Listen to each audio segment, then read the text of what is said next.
बिस्मिल्लाहिर्रहमानिर्रहीम। तो इसमें जो है अपना प्रोजेक्ट शुरू करने के लिए हम सबसे पहले क्या करेंगे, एक फ़ाइल बना लेते हैं। उसका नाम हम रख लेते हैं index.php।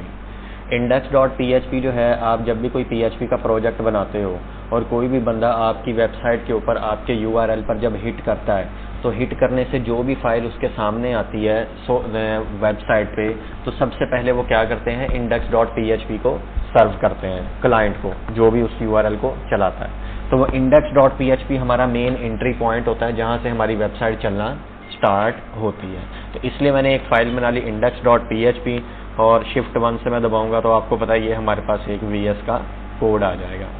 अब हमने इस प्रोजेक्ट में साथ साथ बूटस्ट्रैप यूज़ करना है, तो यहाँ पर आके मैं क्या करूँगा, बूटस्ट्रैप का CDN ले आएंगे। तो हम चलते हैं यहाँ से बूटस्ट्रैप की वेबसाइट पे, getbootstrap.com, और यहाँ पर आने के बाद हम थोड़ा सा नीचे डाउनवर्ड आएंगे तो ये देखिए, ये बूटस्ट्रैप की CSS का CDN है। इसे यहाँ से कॉपी करेंगे और यहाँ आके इसको पेस्ट कर देंगे, और यहाँ पर मैं लिख भी देता हूँ कि ये जो है ये हमारा है बूटस्ट्रैप CSS CDN, और इसको मैं यहाँ से कमेंट कर दूँगा। तो ये हमें एक लिंक मिल गया। इसी तरह मैं क्या करूँगा, एक दूसरा लिंक बनाऊँगा, वो बूटस्ट्रैप की JS का होता है। यानी हम जैसे नेव बार अगर लगाएंगे तो क्लिक के ऊपर नेव बार कैसे ओपन हो, किस तरह क्लोज हो, वो सारी की सारी चीज़ें हमारी बूटस्ट्रैप के JS से काम करती हैं। और JS आपको पता है कहाँ पर लगाते हैं, बॉडी के बिल्कुल एंड ट्रैक पर। और यहाँ पर आके इसे पेस्ट कर दूँगा, और यहाँ पर हमारी जो है ये लग गई बूटस्ट्रैप JS CDN। ये भी मैंने कमेंट कर दिया ताकि हमें पता लग जाए ये JS का CDN है और ये वाला CSS का CDN है। अच्छा, अब यहाँ पर ये इंक्लूड करने के बाद अब हमें क्या करना है, अपना काम करना है। तो हम ये हमारी index.php हमारी बनी पड़ी है। मैं क्या करता हूँ, यही सारा कंट्रोल A करके कंट्रोल C करता हूँ, और यहाँ से एक नई फाइल बना लेता हूँ login.php, और इस login.php में ये सारा का सारा कोड पेस्ट कर देता हूँ। तो index.php में भी हमारा सारा कोड पड़ा है, इसे मैं बंद कर देता हूँ, और login.php में भी हमारा सारा का सारा कोड पड़ा हुआ है, और इस कोड को मैं यहाँ पर क्या कर दूंगा, पेस्ट कर दूंगा। अच्छा, पेस्ट करने के बाद जो है अब यहाँ पर मैं लिख लेता हूँ यहाँ पर लॉगिन फॉर्म, कि सबसे पहले क्या है, लॉगिन फॉर्म है। अब जो लॉगिन फॉर्म है, या आप कह लो रजिस्ट्रेशन फॉर्म है, हमें ये बनाना है। तो रजिस्ट्रेशन फॉर्म में हम क्या करेंगे, लॉगिन फॉर्म बना लेते हैं। लॉगिन फॉर्म से ये होगा, डेटाबेस में हमें पहले से डाटा इंटर करना पड़ेगा और फिर उसको गेट करेंगे लॉगिन करवाते हुए। लेकिन अगर डेटाबेस में हमें डाटा इंसर्ट करना है पहले, तो यहाँ पर एक और फाइल बना लो आप, उसका नाम रख लो register.php। अब जो लॉगिन वाला कोड है मैं कंट्रोल A करता हूँ, कंट्रोल C करता हूँ, और register.php में भी ले आता हूँ। और यहाँ पर अब ये मैं इसको बंद कर देता हूँ। तो यहाँ पर हमारे पास क्या हो गया, इस लॉगिन की जगह मैं लिख देता हूँ रजिस्टर फॉर्म, ठीक है, रजिस्ट्रेशन फॉर्म लिख देते हैं।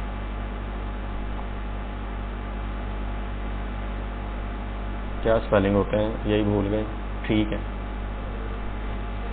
रजिस्ट्रेशन फॉर्म हो गया। क्लियर हो गई यहाँ तक बात। अब जब ये हमारा बन गया है फॉर्म, अब हमें क्या करना है, हमें इसके ऊपर अपनी वर्किंग स्टार्ट करनी है। और किससे करनी है, बूटस्ट्रैप से। तो आपको पता है बूटस्ट्रैप में हमारे पास कंटेनर भी होता है, तो मैं यहाँ पर ले लेता हूँ डॉट कंटेनर, ठीक है। जो कंटेनर है ये बूटस्ट्रैप की क्लास है, और इसके अंदर मैं H1 में लिख देता हूँ, ये लिख दिया मैंने। इसे मैं यहाँ से आपको पता राइट क्लिक करके कॉपी पास करूँगा, और अपनी वेबसाइट पे आके यहाँ पर इसको मैं यहाँ पर पेस्ट कर दूँगा। और आपको पता है यहाँ से हमें ये सारा का सारा हटा देना है, और यहाँ क्या लिखना है, लोकल होस्ट। ऐसा ही है। तो देखो यहाँ पर हेलो वर्ल्ड भी लिखा आ रहा है, और साइडों से यहाँ पर जगह मौजूद है। तो मतलब कंटेनर और बूटस्ट्रैप, कंटेनर वर्क कर रहा है तो मतलब बूटस्ट्रैप के लिंक हमारे वर्क कर रहे हैं। अब हमें लॉगिन फॉर्म बनाना है, तो हम यहाँ पर आते हैं, और बूटस्ट्रैप की आप डॉक्यूमेंटेशन में आ जाओ, और यहाँ पर आके सर्च करो कार्ड, इस पर क्लिक कर दो। तो देखो यहाँ पर आपको ना मल्टीपल कार्ड्स, डिफरेंट तरह के कार्ड नज़र आ जाएंगे। तो मैं क्या करता हूँ, इसमें हम जो नॉर्मली यूज़ करते हैं, मैं ये वाला कार्ड दे देता हूँ, यानी हेडर एंड फुटर। कार्ड है जिसका हेडर भी है और उसका फुटर भी है, ये वाला देखो, ये भी कार्ड है, इसमें कार्ड हेडर है, और एक ये वाला भी कार्ड है।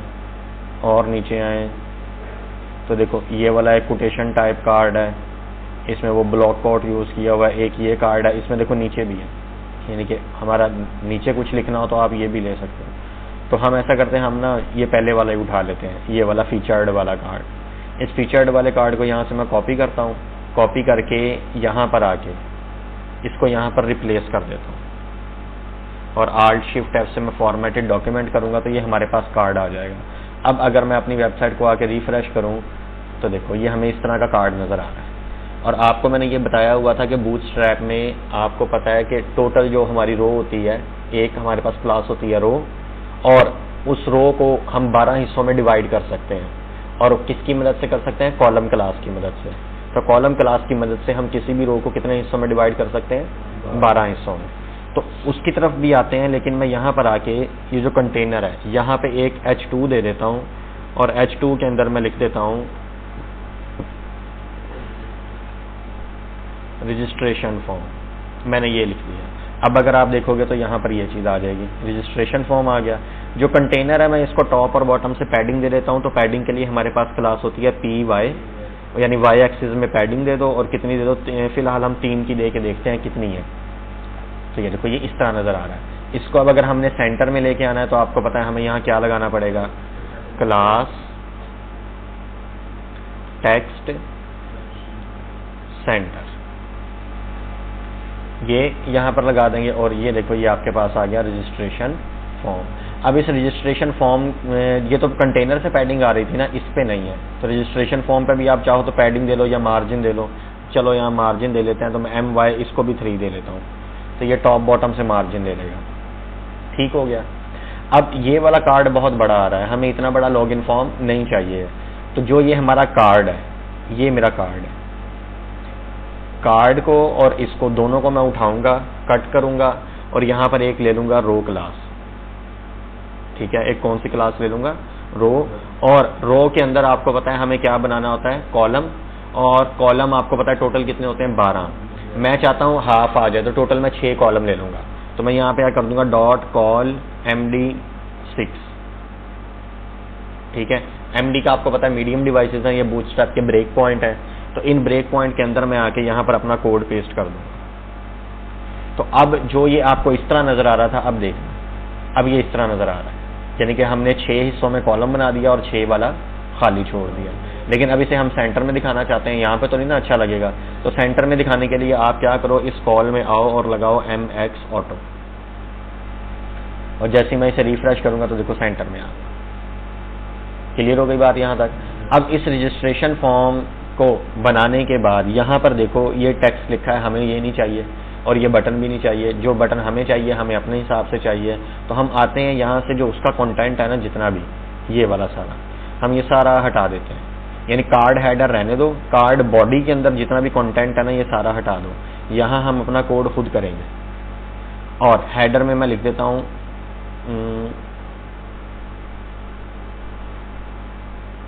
मसलन यहाँ पर अगर फीचर्ड में आप कुछ लिखना चाहो, और रजिस्ट्रेशन फॉर्म तो हमने यहाँ पहले ही ऊपर लिख दिया है, तो यहाँ क्या लिखें? क्या ख्याल है, क्या लिखना चाहिए यहाँ?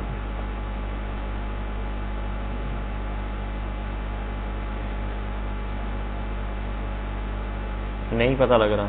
चलो हम यहाँ पर लिख देते हैं इंटर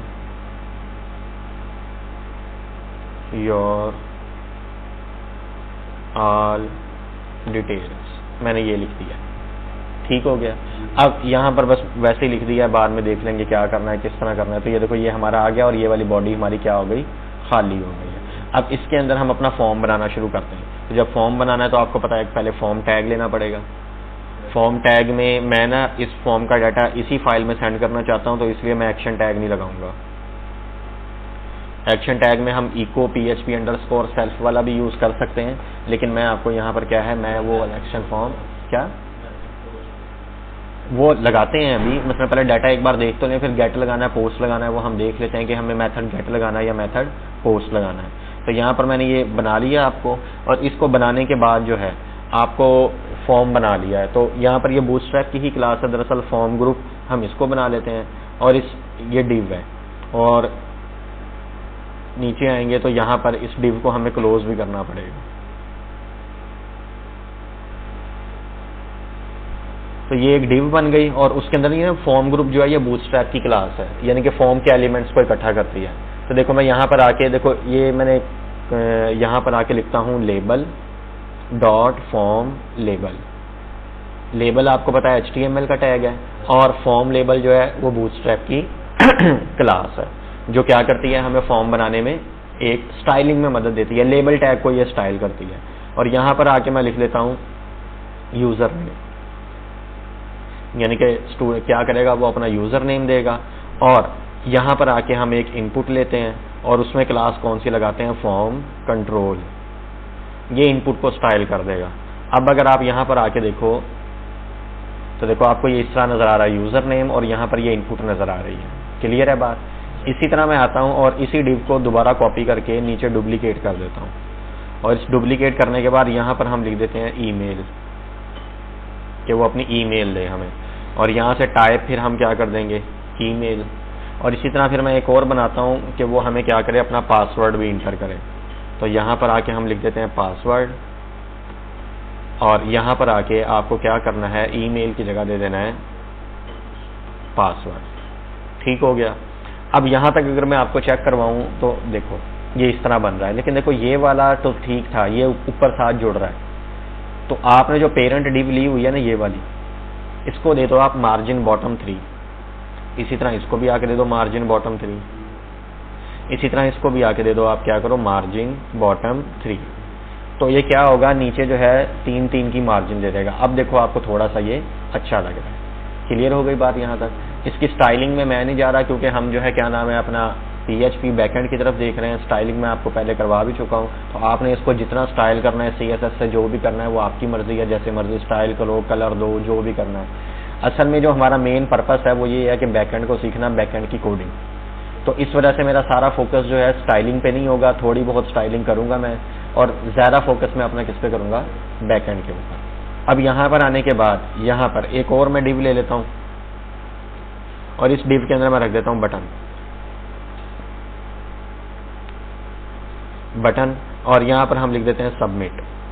अभी अगर आप देखोगे तो यहाँ पर ये इस तरह का नजर आ रहा है। तो ये बटन की हमें स्टाइलिंग खत्म करने के लिए आपको पता है बूटस्ट्रैप की क्लास होती है BTN। तो BTN क्या करेगी, बटन की जितनी भी है वो सारी रीसेट कर देगी, और इसको अच्छा बनाने के लिए हम करेंगे BTN प्राइमरी। तो इसमें कौन सा कलर आ जाएगा, ब्लू कलर आ जाएगा हमारे पास। तो देखो ये एक सबमिट का हमारा बटन भी बन गया, और जैसे ही मैं सबमिट करता हूँ तो ये हो रहा है। तो मैं चाहता हूँ जब तक ये फॉर्म की सारी फील्ड्स फिल ना हो तो ये वाला सबमिट ना हो। तो उसके लिए आपको पता है हमें HTML का एट्रीब्यूट होता है, हमें यहाँ पे लिखना पड़ेगा रिक्वायर्ड। इसी तरह इसमें भी आते हैं, इसी को कॉपी कर लेते हैं, क्या दोबारा बार बार लिखना।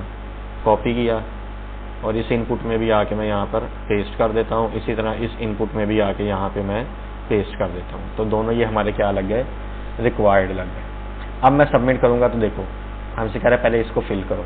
ये हमारी टेक्स्ट फील्ड है, ये हमारी ईमेल वाली फील्ड है, और ये वाली हमारी पासवर्ड वाली फील्ड है। अच्छा, अब इधर आने के बाद आपको पता है कि ये जो लेबल होता है इसमें ये फॉर एट्रीब्यूट होता है। मसलन अगर मैं इस नेम पे, यूजर नेम पे क्लिक करूंगा ना, तो ये इनपुट फोकस में आ जाएगी।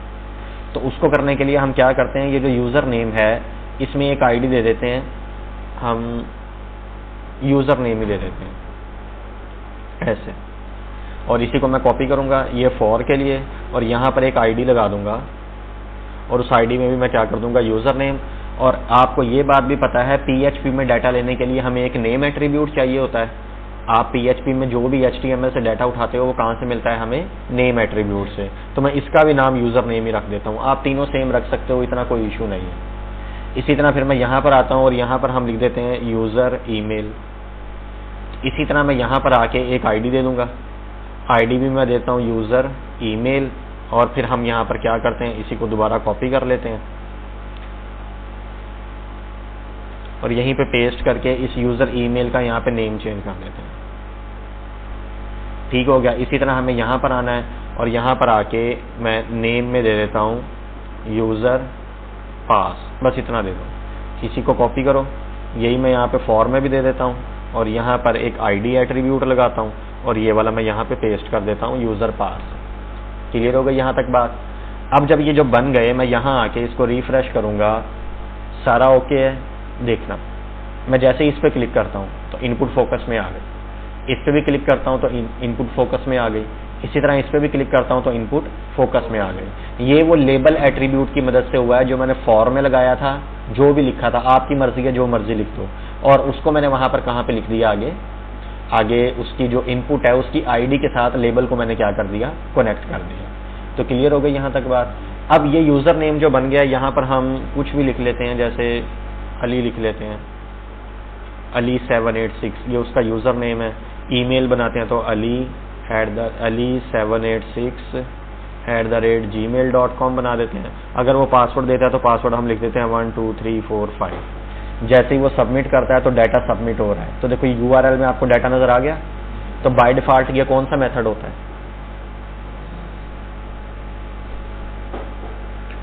फॉर्म के अंदर ये जो बाय डिफॉल्ट मेथड लगा होता है ये गेट मेथड होता है। हम यहाँ पर फॉर्म के अंदर एट्रीब्यूट मेथड दें या ना दें, बाय डिफॉल्ट यहाँ पर गेट लगा होता है। और यहाँ पर मैं लिख दूंगा, क्या लिखूंगा, गेट। छोटे लफ्जों में भी, स्मॉल लेटर्स में भी आप लिख सकते हो, आप कैपिटल लेटर्स में भी लिख सकते हो, आपकी मर्जी है। तो मैंने ये गेट यहाँ पर बाय डिफॉल्ट क्या किया, लिख दिया। जैसे गेट लिखा है, लेकिन जो भी आपका सेंसिटिव डाटा होता है ना, मसलन पासवर्ड वगैरह जो भी हो गए आपके, जो भी आपको लगे कि आपका डाटा वो सीक्रेट रहना चाहिए, तो आपने उसको कभी भी गेट मेथड से नहीं सेंड करना। उसको हम क्या करेंगे, हम पोस्ट मेथड से सेंड करेंगे।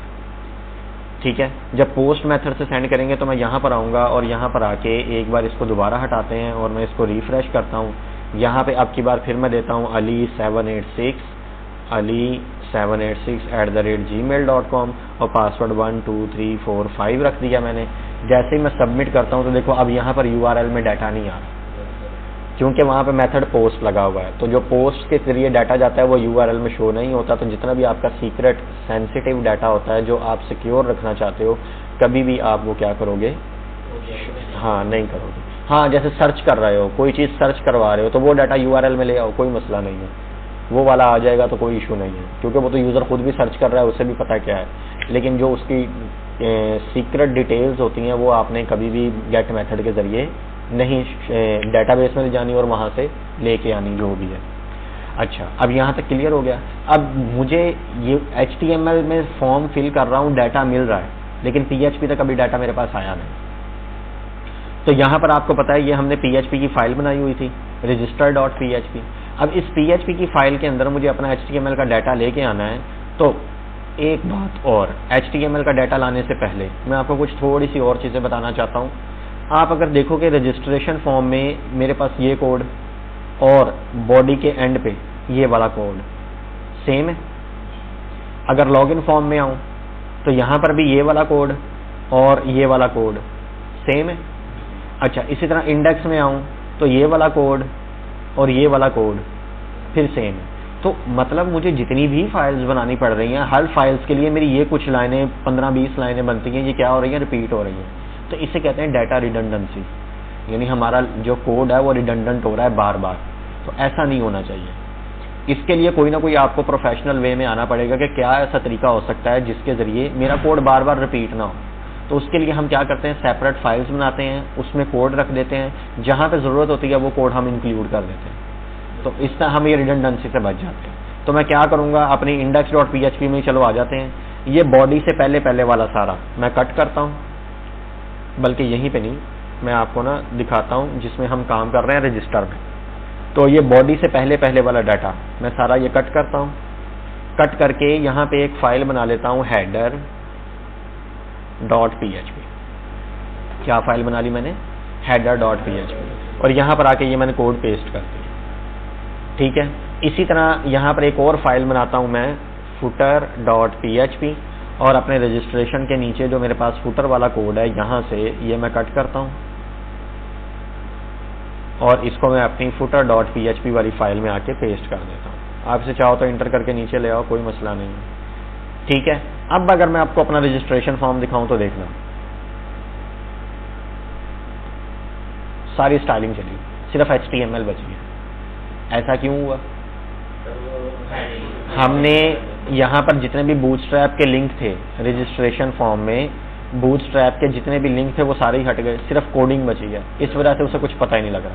तो PHP का एक फंक्शन होता है हमारे पास इंक्लूड।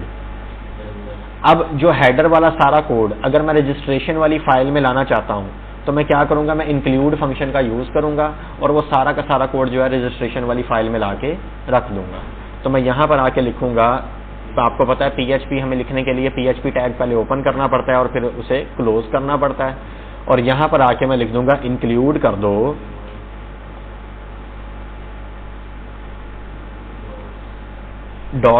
लगाऊंगा तो मेरी ये करंट डायरेक्टरी की जितनी भी फाइल्स हैं सारी की सारी शो करवा देगा। और यहाँ से मुझे कौन सी लेनी है, हेडर, ये मेरे पास इंक्लूड हो गई। इसी तरह मैं इसको कॉपी करता हूँ और यहाँ पर जहाँ पे मेरा कोड एंड हो रहा है यहाँ पे पेस्ट करता हूँ और हेडर की जगह मैं क्या लिख दूंगा, footer.php।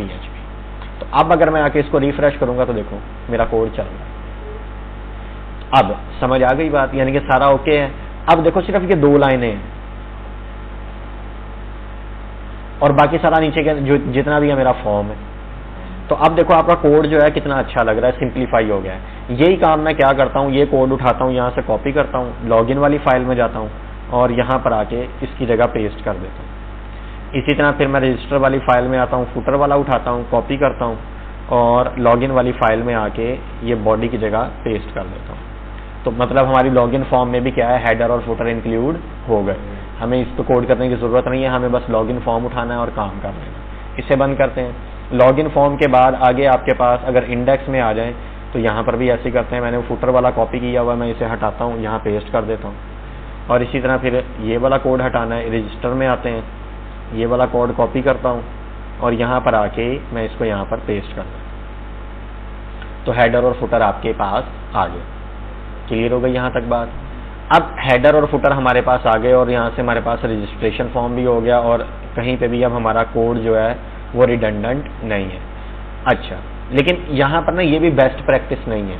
क्यों? यहाँ पर देखो ऐसे बहुत सारी फाइल्स हो जाएंगी, तो हम यहाँ पर एक फोल्डर बनाते हैं और फोल्डर के अंदर जो चीज़ें बार बार यूज होने वाली होती है ना उनको रख लेते हैं। मसलन आगे हमें फंक्शन भी बनाने पड़ेंगे तो फंक्शंस वाली भी रखेंगे, तो ये कोड इस तरह बार बार हमें रखना पड़ता है। लेकिन अभी मैं उस अप्रोच की तरफ नहीं जा रहा, हम ऐसा ऐसा इसी चीज़ को उसमें कन्वर्ट कर देंगे। अभी बस 3 या 4 फाइलें हैं तो हम इन्हीं पर ही काम करेंगे और बाद में इनको हम फोल्डर के अंदर रख के सेपरेट कर देंगे चीज़ों को, ताकि हमारा, हाँ जी बिल्कुल, ताकि हमारा जो कोड है ना वो वेल डिफाइंड रहे, स्ट्रक्चर्ड रहे, हमें पहचान रहे कहाँ पे कौन सी चीज़ पड़ी है, आपस में चीज़ें मिक्स ना हो। क्लियर हो गई बात। अब चलते हैं हम यहाँ से अपने इंडेक्स को बंद कर देते हैं, हेडर को बंद कर देते हैं। रजिस्ट्रेशन में चलो एक और चीज़ कर लेते हैं। मैं यहाँ से आके इसी का एक और डुप्लीकेट करता हूँ और यहाँ पर कन्फर्म पासवर्ड भी हम ले लेते हैं। तो यहाँ पर यूज़र पास लिखा है ना, तो हम यहाँ पर एक और दे देते हैं, CON लिख देते हैं और इसको मैं यहाँ से कॉपी करता हूँ और सब में चेंज कर देता हूँ।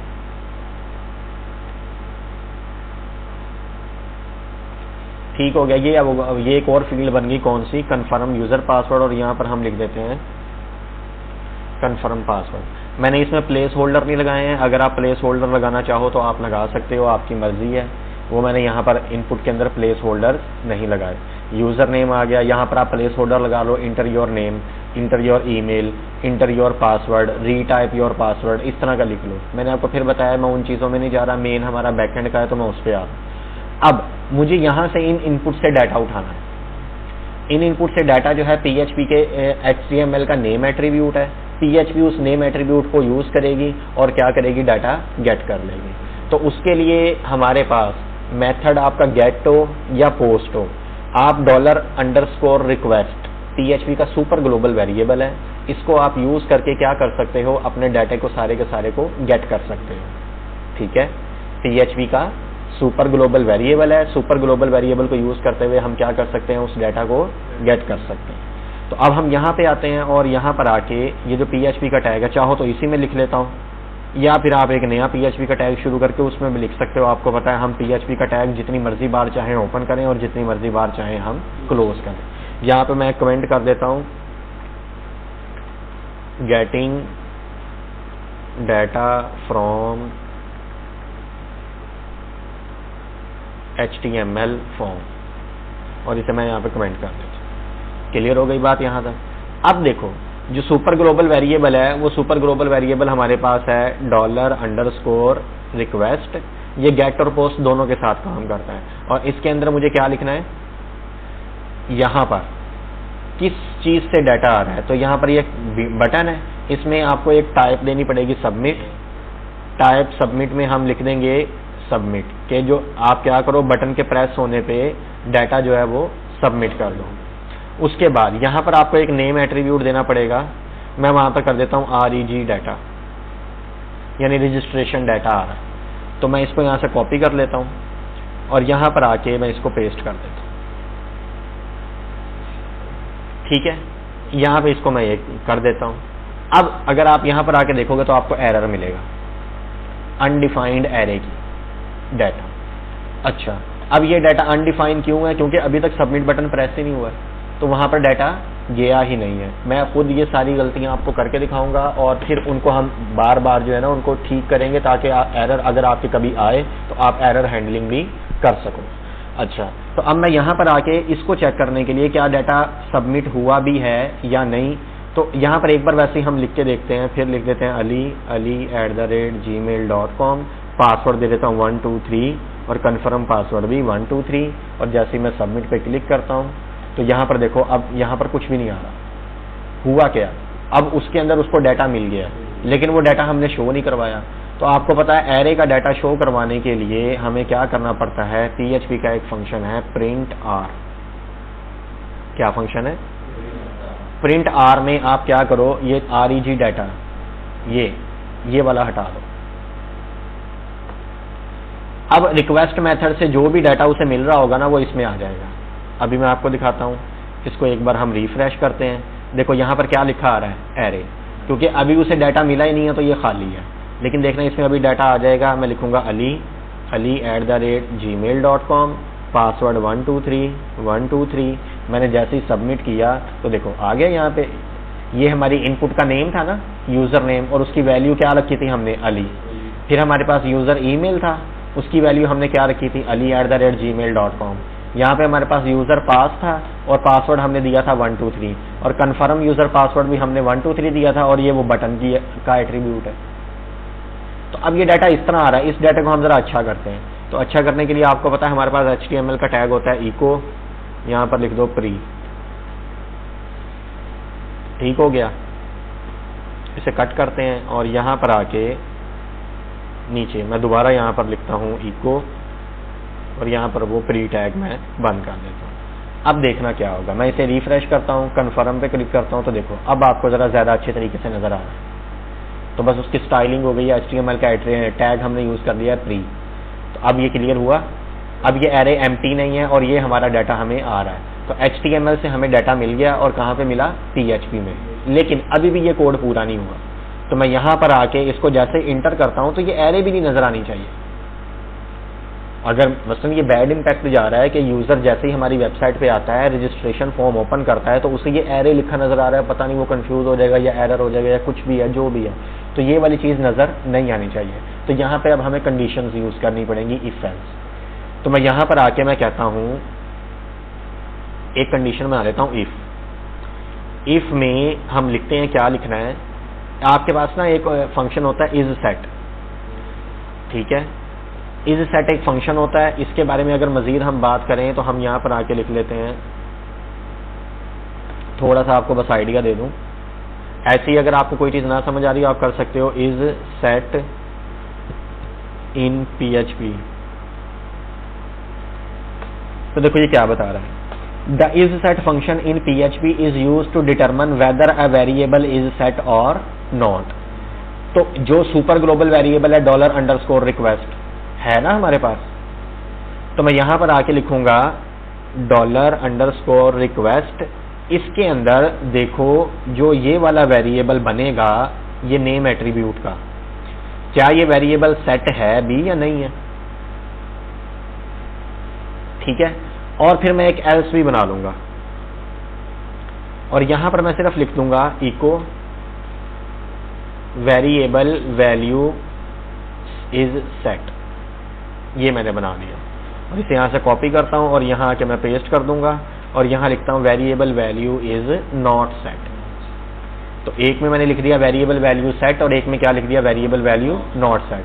और इसको फिलहाल के लिए ना मैं जरा कमेंट कर देता हूं। अब अगर मैं आके इसको बंद करते हैं, और यहाँ पर आके इसको एक बार अगर मैं रिफ्रेश करूँ तो देखो क्या लिखा आ रहा है,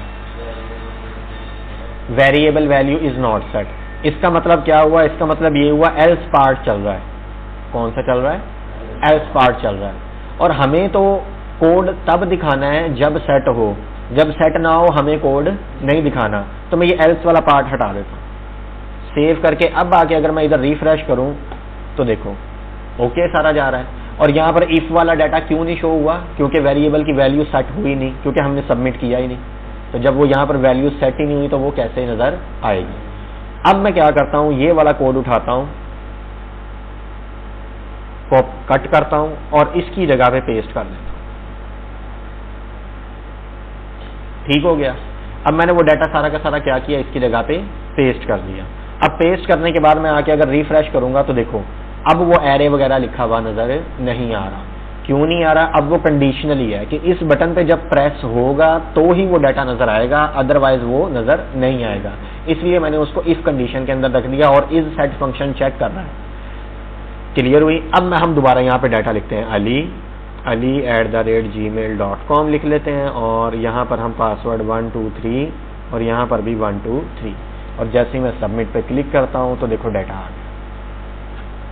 तो ये एक तरीका है सारा का सारा डाटा लेने का। तो क्लियर हुई बात यहाँ तक कोई कंफ्यूजन हो तो पूछ लो।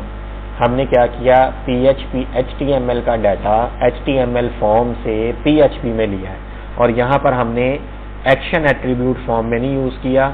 अगर एक्शन एट्रीब्यूट हम यहाँ पे यूज करते हैं तो वो किसी और फाइल में डाटा सेंड करना था, तब हम यूज करते हैं।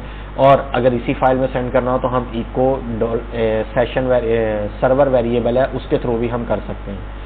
क्या किया मैंने, एक HTML का फॉर्म बनाया। अब अच्छा, लेकिन यहाँ पे हम एक और काम करते हैं। ये जो है ना देखो, इफ के अंदर मैं अगेन एक और इफ लगाता हूँ, यानी ये डाटा मैं चाहता हूँ तब शो हो जब यूजर का पासवर्ड और कंफर्म पासवर्ड सेम हो जाए।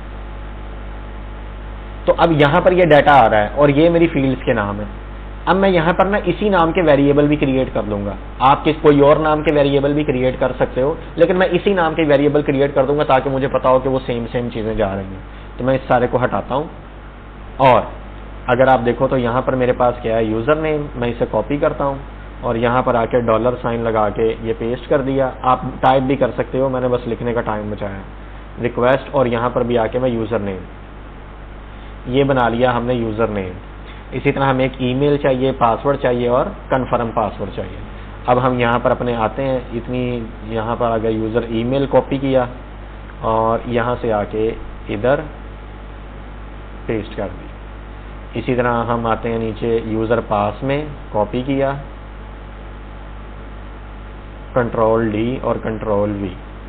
इसी तरह यूजर पास के बाद हम कंफर्म पासवर्ड में आते हैं, कॉपी किया और यहाँ से आके सिलेक्ट करके Ctrl+D और Ctrl+V। अब हमें वो सारा का सारा डाटा इसके अंदर मिल रहा है। ठीक है, यानी $_request हमारी एक एरे है। इस एरे के अंदर मैंने वो इनपुट के जो नेम का एट्रीब्यूट दिया था वो दिया और कोटेशन में दिया। ये देखो, ये कोटेशन लाजमी लगानी है वरना एरर आएगा। अब वो सारा का सारा डाटा मेरा इन वेरिएबल्स में आ गया है। आपको दिखाने के लिए मैं क्या करता हूँ, मैं यहाँ पर लिखता हूँ इको और $user। ये देखो मैं ऐसे लिखता हूँ, हम एक ही लाइन बनाते हैं। यहाँ पर आके मैं लिखता हूँ योर नेम इज और यहाँ पर ये लगाऊंगा और यहाँ पर लिख दूंगा $user name। आगे लिखता हूँ एंड ईमेल इज, या ऐसे नहीं, इज क्यों लगा रहे हैं हम, मैं यहाँ पर आके कॉलन लगा देता हूँ, योर नेम। आगे आ जाओ और यहाँ आके मैं कहता हूँ योर ईमेल और इसी को मैं यहाँ से कॉपी कर लेता हूँ, यहाँ पेस्ट करके इधर हम ईमेल कॉपी करके रख देते हैं। इसी तरह मैं यहाँ पे आता हूँ, लिखता हूँ योर पासवर्ड और फिर यहाँ पेस्ट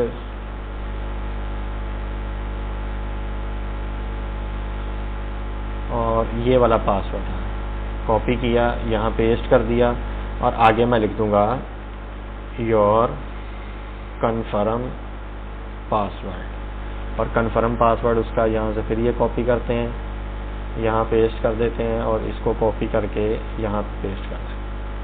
तो ये मैंने आपको जो है क्या यूज़ कर लिया। अच्छा, ये जो ब्रैकेट वाली नोटेशन है ना, ये डबल कोटेशन में यूज़ होती है, सिंगल कोटेशन में नहीं होगी। ये बात आपने याद रखनी है। सिंगल कोटेशन लगा के आप अगर इसको ट्राई करो तो ये वर्क नहीं करेगी, ये डबल कोटेशन में ही वर्क करती है। अब अगर मैं आके यहाँ पर आके अपने इसमें चले जाएं और इसको एक बार रिफ्रेश करूँ तो देखो ये हट गया। हम लिख रहे होते थे ali@gmail.com और पासवर्ड 123 और ये मैं कर देता हूँ 345। तो देखो your name is Ali, your email is ali@gmail.com, your password 123, your confirm password ये। तो सारा का सारा डाटा हमें मिल रहा है।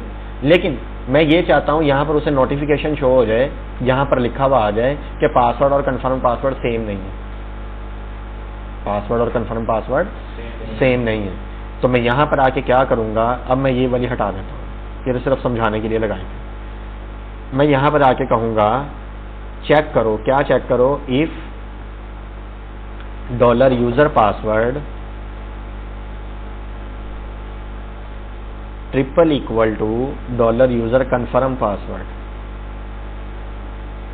कि अगर पासवर्ड और कन्फर्म पासवर्ड सेम है तो इको करवा दो पासवर्ड्स आर सेम, और एल्स में हम चले जाते हैं और यहां पर इको करवा देते हैं पासवर्ड्स आर नॉट सेम। ठीक हो गया। मतलब अब मैं क्या करूंगा, अगर उसका पासवर्ड और कन्फर्म पासवर्ड सेम होता है तो मैं यहां पर अपना डेटाबेस की एंट्री का कोड करना शुरू कर दूंगा, और अगर पासवर्ड और कन्फर्म पासवर्ड नहीं सेम होते तो ये इफ चलेगी नहीं, और वो एल्स में जाके क्या करेगा, पासवर्ड और कन्फर्म पासवर्ड सेम नहीं है, एक बार दोबारा इंटर करो।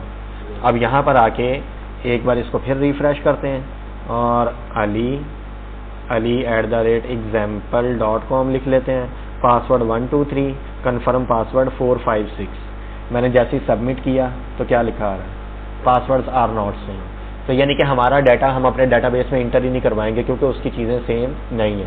लेकिन अगर मैं एक बार फिर यहाँ पर आके करूँ ali@example.com और यहाँ पर आके मैं लिख देता हूँ 123 और फिर इधर लिखता हूँ 123, अब की बार देखो हमें क्या शो हो रहा है, पासवर्ड्स आर सेम। और अब इसके अंदर हम क्या करेंगे, अपने डाटाबेस में एंट्री का डाटा का कोड सारा का सारा कर देंगे। तो क्लियर हो गई बात यहाँ तक। तो ये मैंने आपको सारा सिखाया है, इसमें कहीं पे समझ ना आए पूछ लो, और वीडियो भी इसकी बन गई है, रिकॉर्डिंग भी हो गई है। अब आप लोगों ने इसकी प्रैक्टिस करनी है, जहाँ से ना समझ आए पूछ लें।